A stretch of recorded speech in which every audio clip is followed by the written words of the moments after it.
So my name is Wayne Dean. I'm going to be the leader for ACA Sales Club that we're going to do each week. Today, you're going to see the introductory to my Steps to Success selling system.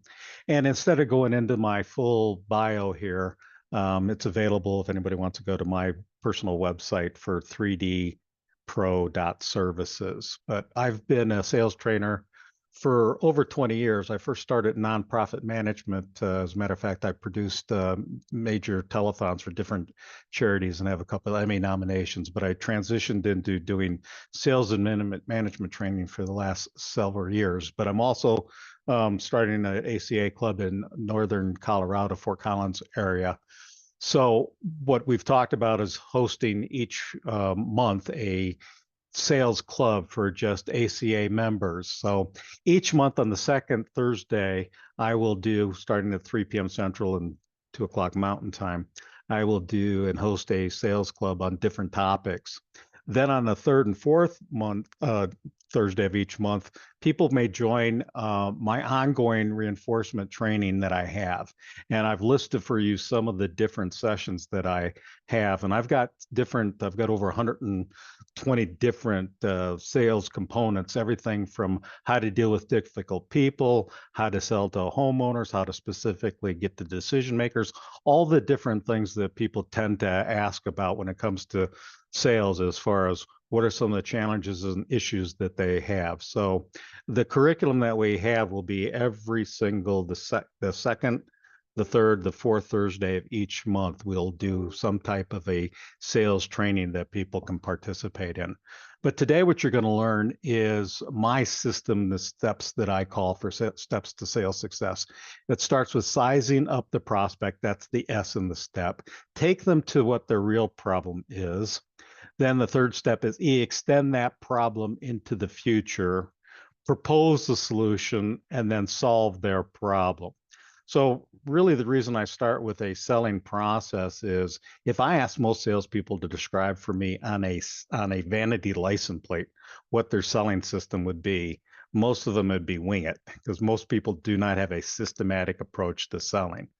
But systems work. People fail to work systems. So I'm going to go through each one of these steps for you as an introduction today. The ongoing trainings that we do in the future will dig deeper into each one of these, but I hope what you get out of today's session is a template to follow in sales. Again, most sales is benefits and features. What I mean by that is most salespeople tend to take the feature of their company and try and convince somebody why they should buy their product or service. And sales is a little bit more complicated than that and have a better system than just trying to manipulate, trick, coerce somebody to buy your product or service.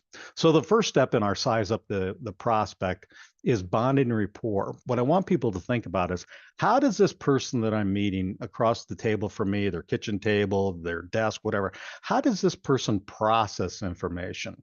Are they visual, auditory, or kinesthetic?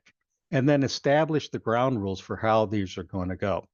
The whole meeting is going to go. Typically, what I say to a lot of people is this: hey, think about that time you've had somebody come over your house to sell you life insurance or something like that, and you're sitting there at your kitchen table, 6, 7 o'clock at night. You've, in your moment of weakness, you allow this person to come into your house, and they start going through all these benefits and features. And what most people, as a prospect, is doing is thinking, how do I politely say no to them at the end? How do I steal all their free consulting? How do I get all this information? But at the end, say, hey, this sounds good, but I'd like to think it over. Because most salespeople don't take time to understand that rapport is the French word for come together. And one comes together by understanding how that person really thinks as far as how they take information. 55% of the world is visual, 23% auditory, and the rest is kinesthetic. So how does this person, if I sit there and show this person a bunch of samples of pictures of work that we've done, is this person really getting it? Because maybe they're auditory and they need to talk about it, as opposed to somebody who's visual and wants to see pictures. So the first thing I want people to do is diagnose who this person is, because people buy from people they like and they trust, and people like and trust people like themselves. And there isn't a salesperson that hasn't told me over the 20-some years that I've been a coach that didn't believe this statement. People buy from people they like and they trust, and which is so true. But yet, how many salespeople really spend a lot of time sharpening their axe or getting better at their bond and rapport skills? Most people think it just happens naturally, but there are certain things that one can do to really get better at bonding with people right away. And one of the best ways to build trust with somebody right away is by disarming honesty. And what I mean by that is, Mr. Prospect, we aren't always a fit for everybody. It's okay to tell me no if you don't think I can solve your problem at a price you can afford. How many salespeople are really doing that at the beginning and giving the permission for the client to say no? They won't say no when you tell them up front that it's okay because they haven't taken all your free consulting yet. But it does take the pressure off of somebody.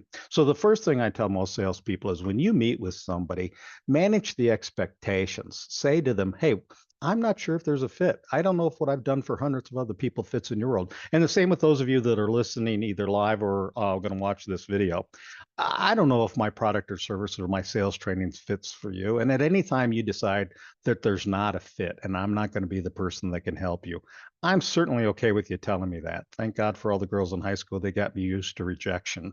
So at any time you determine that there isn't a fit, go ahead and drop off this call. Go ahead and, send me an email. Hey, Wayne, thanks, but there's not a fit. I'm okay with you telling me no. What it really does is changes the perception of the way this person thinks of you because you have told them it's okay to tell you no, and they don't have to think about how do I listen to this person for a half hour and then politely at the end tell them that I'm not interested. Matter of fact, my license plate, I moved from Wisconsin to Colorado a while ago, and even in Wisconsin, my license plate was go for no. Go for the no up front. Build that trust with somebody by up front saying, I'm not sure if there's a fit, and if there isn't, I'm okay with you telling me that. So establish the ground rules with somebody. Most salespeople do a very poor job of explaining what the process is going to be. They just start pitching. They start doing benefits and features. They start doing the dog and pony show. And by the way, side note, that phrase that many of you have heard before, dog and pony show, actually came from 3M, Minnesota Mining and Manufacturing. In the 70s and early 80s, if one wanted to go through sales training, the really only formal companies, the companies that actually had a formal sales process, was 3M, Xerox, and IBM. Those were the only three companies that really had a formalized sales training program. But again, most of those were pitch, how to present your product and service, and try and convince the client that they need to do it. So when I say size up the prospect, who is this person? How do they process information?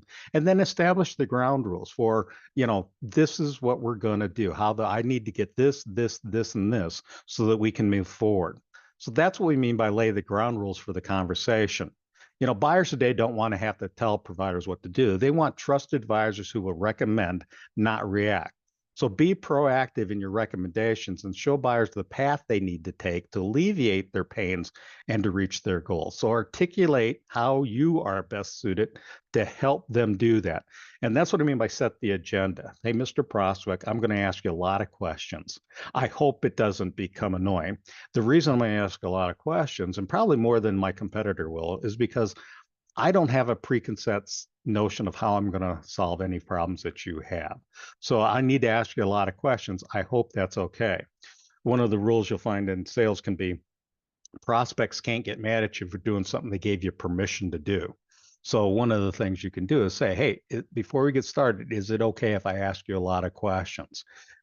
Because I cannot determine how I'm going to solve your problem until I fully understand what it is. Does that make sense? So again, review. One of the things I like to start each meeting with, how would you like this meeting to end? This will be a great meeting if what? How much time do we have? Hey, we have an hour. And sometimes it even sounds that way. Hey, in the next hour, this will be a great meeting if what? What do you need out of this meeting for you to say, boy, I'm really glad Wayne Dean came to see me today?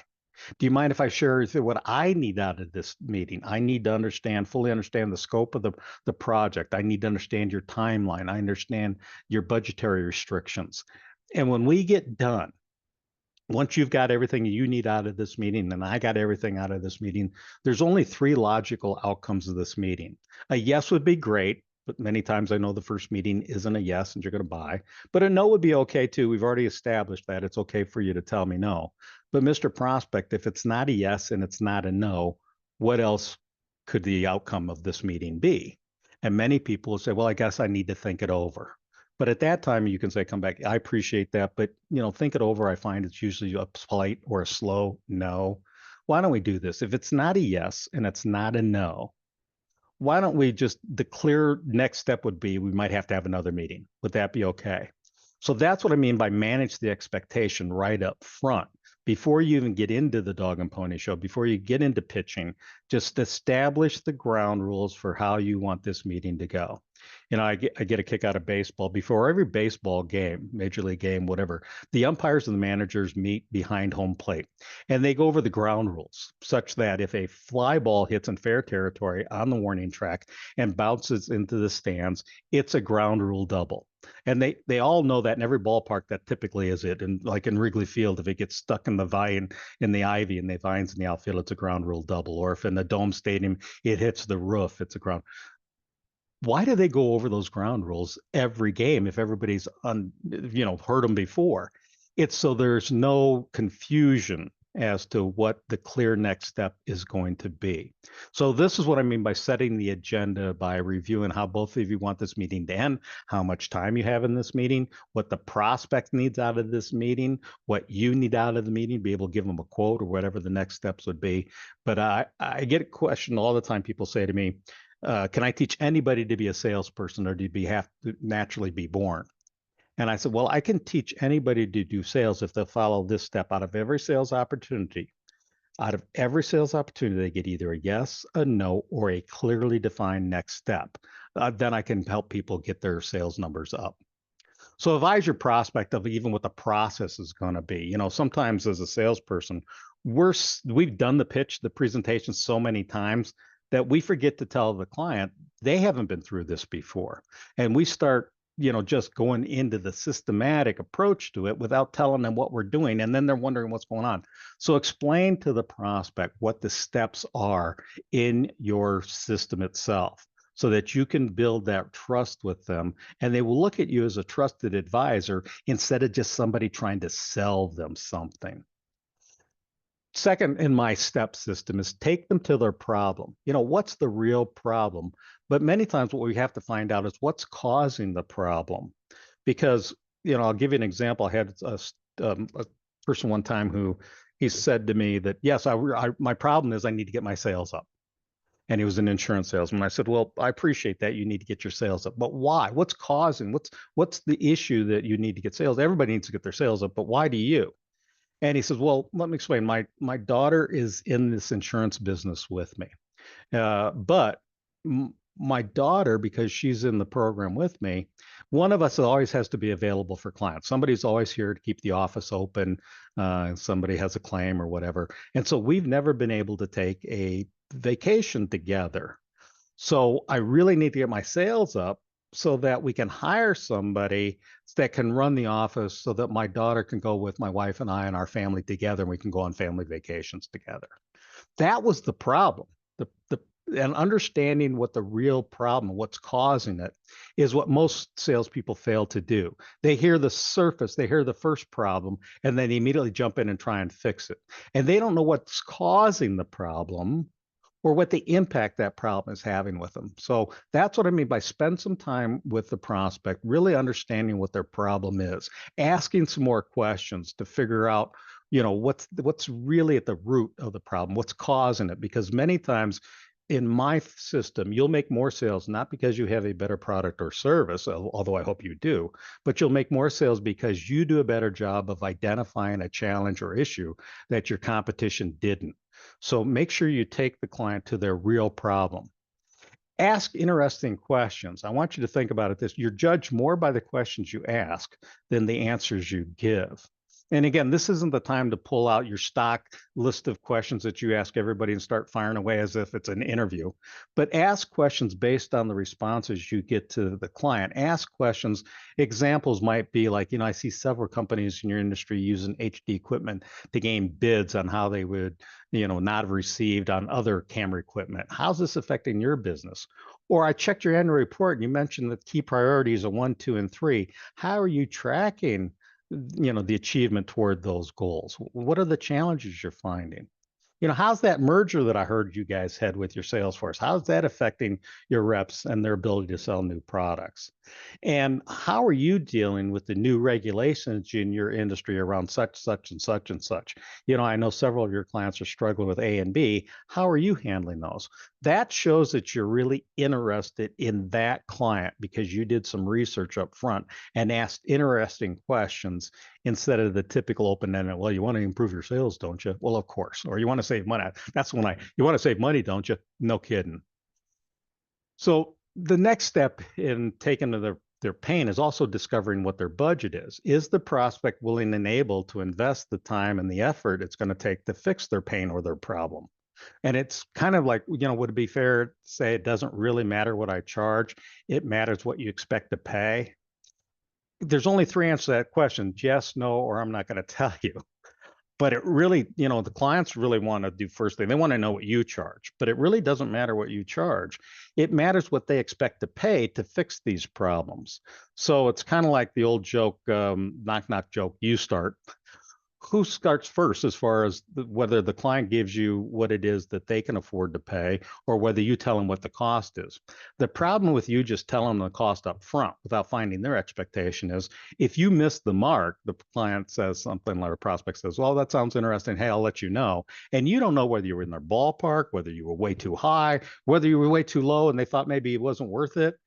So really you need to ask the client, would it be fair to say, it doesn't matter what I charge, it matters what you expect to pay. And the client will typically say, well, yeah, I get that.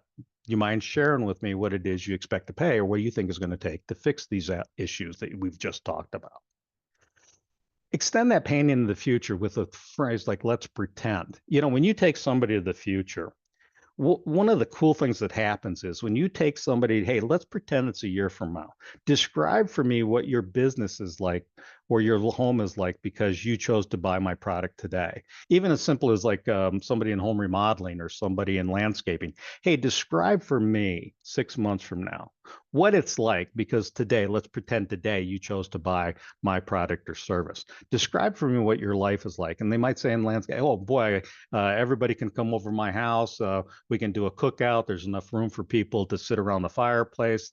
And once you ask people to go to the future and they describe for you, they have a picture in their mind about what it is that they hope you can solve for them, they start to actually put themselves in the position of having your product or service. So that's what I mean by the third step is the E. We've talked about the SIs of the situation. We've talked about T, taking to the brain. And now E, extend that pain into the future. Let's pretend what a year from now is like if you don't choose to move forward, or describe for me what it's like because you did choose to move forward.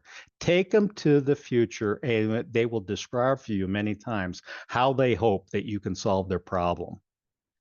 Sell the future. Again, in the first meeting, you want your prospect to leave excited about your possibilities of working with you.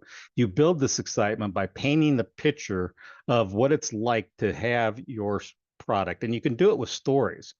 People remember stories more than they will statistics. So this might sound like this. Hey, do you mind if I share with you a story of a client who had similar issues? I know not all issues are the same, but they had this issue and this issue. Can I share with you what we did for those people? And let's pretend we were able to do the same thing for that person. Describe for me how that would help you. And that's how you can sell the future, by using stories of how you've successfully helped somebody else. 4, propose a solution. Before you even present, you've talked about their budget, you've talked about their pain. Let's pretend I can solve your problem at a price you could afford. I'm just curious, what would happen next? And that's what I mean by being curious and skeptical about the application of your product or service to the client's needs. I'm not saying being curious, skeptical that you can solve somebody's problem, but will they believe it? When we talk about sales is really a discovery process. The client will never buy your product or service until they discover they need it. So let's pretend I can solve your problem at a price you can afford. I just want to know what would happen next. And this is what I get deeper into some of my ongoing training with closing, because one of the number one questions I get, teach me how to close. So closing is my biggest issue. Most salespeople can present. Most people that, all the way from kindergarten where we learn show and tell, most people can do presenting, but they don't know how to close. Well, it's because they're waiting to the end. They're doing all the pitching, and then they're putting too much pressure on them and their client by asking at the end, so what do you want to do? How about before you even present, you get the client to tell you whether they would even buy your solution or not? So let's pretend I can solve your problem at a price you can afford. What would happen next?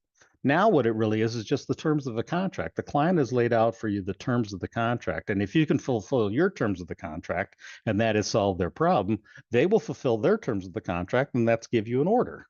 So always try and do the presenting as far as what it is that I can do. If I can do this, let's pretend that I can. What would happen next? Now you might get, well, we need to think it over, but remember, you covered that under the size up the situation. That when we get done, it's a either yes, no, or clearly defined next step. And a TIO, I'd like to think it over, isn't necessarily acceptable. Obviously, deliver on your promises. Whatever the content of this meeting is, be sure to deliver on that promise. Tell them how you've delivered on it, what's going to happen first, and how you go about delivering on their promise, what it is that's unique to your business, how you do something that might be different. Try and keep in mind that sometimes being different is better than just convincing the client you're better than the competition. What makes you different than somebody else? What is a process that you do that is different? Don't assume that they already know what you do is different. Always try and explain to the client what it else. But again, nothing kills your trust or credibility in a sale quicker than a bait and switch where the client, you try and switch on them as far as what the product or service is that they need. Sell on the product or need that they have today. Don't try and upsell in the first presentation. Always just pitch to the problem that's in front of you now, and don't try and get a bigger piece of the pie right away. That can come later once you've built and established trust with the client. So again, I want to refresh your memory on what it is the STEP stands for, the acronym. Size up the situation. Who is this person? How do they process information? Is this person visual, meaning they use words like, show me what you have. I need to see what this is all about. Auditory people will use words like, tell me more. I need to hear more about it. Kinesthetic people are about feelings, where they sit there and say, this is a gut decision. I need to get my arms around this. I need to get in touch with who you are, and understand how people process information might be different than how you deliver it. As you can tell, obviously in training, I'm a fast talker. I'll try and get a lot of information out in a short amount of time. When I'm working with a client who's auditory, I really have to slow down. I have to listen to what that client wants to talk about. If I sit there and say, let me show you all the things I've done, I start doing PowerPoint and flip charts, and I'm talking to an auditory person, I'm missing how that person processes the information. Kinesthetic people, they need time to really get in touch with who you are. They will really do that two-hand handshake. They'll pull you into the room. So understanding how this person processes information, think about that first so that you can present your information in the best way that they would receive it. Take them again to their pain or their problem. We need to have a conversation about it, but I remember my tip. You have to ask permission. You mind if we talk about what's unique to you? What is some of your challenges and issues? So that I fully understand the scope of your challenges and issues. I'm going to ask you a lot of questions, so I really fully understand what your problem is. I'm just not going to assume I know. Then extend that pain into the future. Let's talk about what it's like to have my product. Let's talk about what the consequences are if you don't do anything. And here's how I think I can solve your problem at a price you can afford. So what I'm trying to get across, we obviously dig deeper into each one of these things, but what we need to do is get people to follow a systematic approach and do a step-by-step process as far as what most salespeople just start pitching. client says, well, I'm always interested in a better price. Oh, great. Let me tell you, we've been around since 1955. We're the latest, greatest, most improved. And they just start pitching bullet points, benefits, and features. And again, people don't buy benefits and features. They buy solutions to their problem. And they want to buy from a trusted advisor. They want to buy from somebody who isn't just trying to pitch and sell them a product. They want to buy from somebody who really wants to take the time to understand who are they, what are they looking for. So members of ACA, they'll join us on the second Thursday of each month at 3 p.m. Central, obviously 2 on Mountain Time. And they can just be able to go on the ACA calendar, and every single month, once a month, we will have a free session for ACA members called our Sales Club.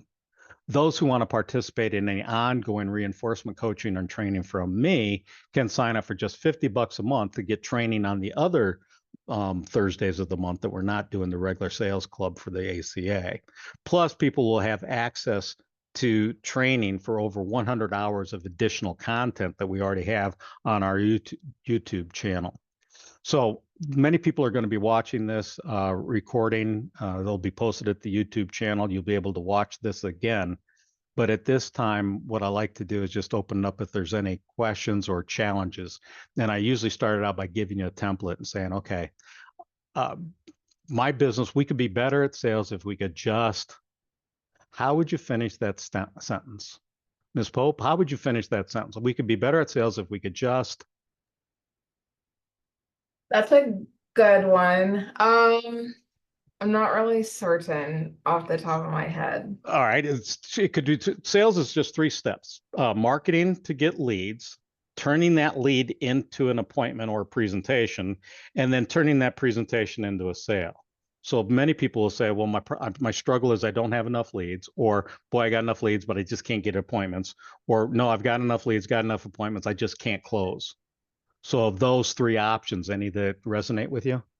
Yeah, I would say the marketing. Once we like get a call, it's not too hard to close it. It's just getting the calls. Okay. And your typical client, what makes you different? Why somebody would call you as opposed to your competition? Um, I mean, we have different reasons that we give. Like we're family owned and operated, we're local. There's lots of things we give, but that's not necessarily like shown right off the bat either because we have a larger name and like we have a professional logo, things like that. Okay. Cost. Can I, are you okay if I ask you a couple questions? Yeah, for sure. Okay. So before I ask you a question, let me size up something a little bit for you. Most of us have been taught, unfortunately, not fortunately, but we read from left to right. And what I mean by that is then in sales, sales goes from left to right. Here's the feature of my company.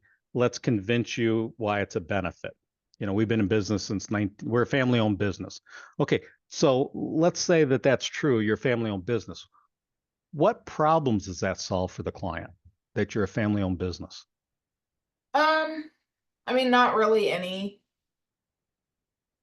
I Well, think a lot. what are you assuming, hoping that they get that gives you a little bit more credibility? You're more in tune to working with them as a family-owned business than a big corporation. What is the problem that helps the client? How? That's how I usually being a family-owned business helps your client. How?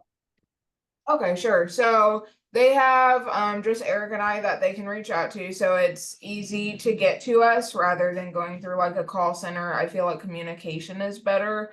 Um, we're Got it. local, so if they have any issues, we can go out quicker, things like that. Good, good. Appreciate that. And I'm all the way on business. So here's how I train. Then go backwards from right to left with a question. Suppose I said, we're a family-owned business that makes it easier for our prospects to communicate to us one-on-one, as opposed to going through big hoops of maybe a larger commercial enterprise. That would help you how? And get the client to say it. Remember, prospects believe only half of what a salesman says, but 100% of what they say. So Right. how do we get them to say, yeah, that's what I want. I want a family-owned business. I want to work with somebody who's local, who can devote more energy and time to my specific needs than somebody who deals in high volume, but yet I don't get that personal attention that I'm looking for. So when you're doing, so where I'm going with this is when you're talking to me about marketing as an issue, make sure you look at your marketing channels and are you telling people or are you asking? Are you telling people why they should deal with you, or are you putting in a question format that and your words should be like frustrated, concerned, worried. People buy emotionally, they validate logically later. So what are emotional words that you could use in your marketing to get to somebody to say, yeah, I'm frustrated with dealing with somebody that's not local. Boy, I'm concerned that if I don't deal with a family-owned business, I might get lost in a larger corporate type environment. So use emotional words in your marketing so that your marketing stands out compared to the other competition that are using the same practices and tried and true old methods. Try something that is more of a question format to get the client to say, yeah, that's what I need. That's what I want. Does that help at all? Does help a lot. I really like that. Yeah, because again, I love that line, and I learned a long time ago. Clients don't believe what a salesman tells them, but they believe what they say.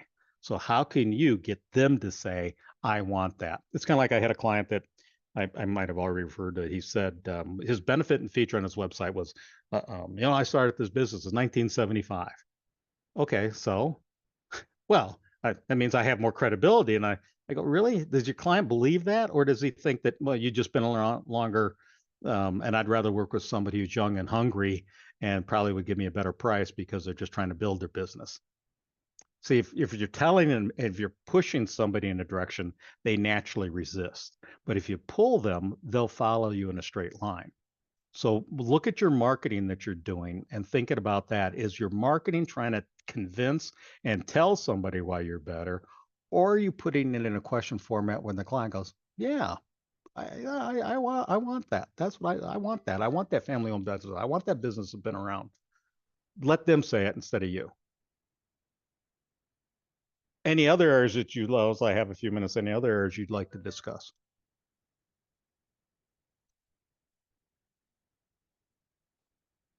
Nothing? Okay. So here's those of you that are listening online after I've sent you the link on this one. Just feel free to reach out to me if you have any questions or you've got things. Each month, what I'm going to do is before we do the monthly sales club for ACA members, we're going to reach out to you and ask for you to submit to me questions that you'd like to address. What are some of the challenges or issues, or how to deal with difficult clients, or how to do that, so that we have some conversation points to start with at each one of those meetings. So you can reach out to me at wayne@3dpro.services, or you can call me at 970-286-5665. I'll be glad to work with you on a one-on-one basis and answer any of the questions you have. So that's it for now, unless anybody has any comments. All right, I appreciate your time. We'll start working again. Our next session will be on the second Thursday of August. In the meantime, I'll send you additional information, or you can reach out to me and ask me any questions, and I'll see if I can help you. So thank you, everyone. Appreciate it.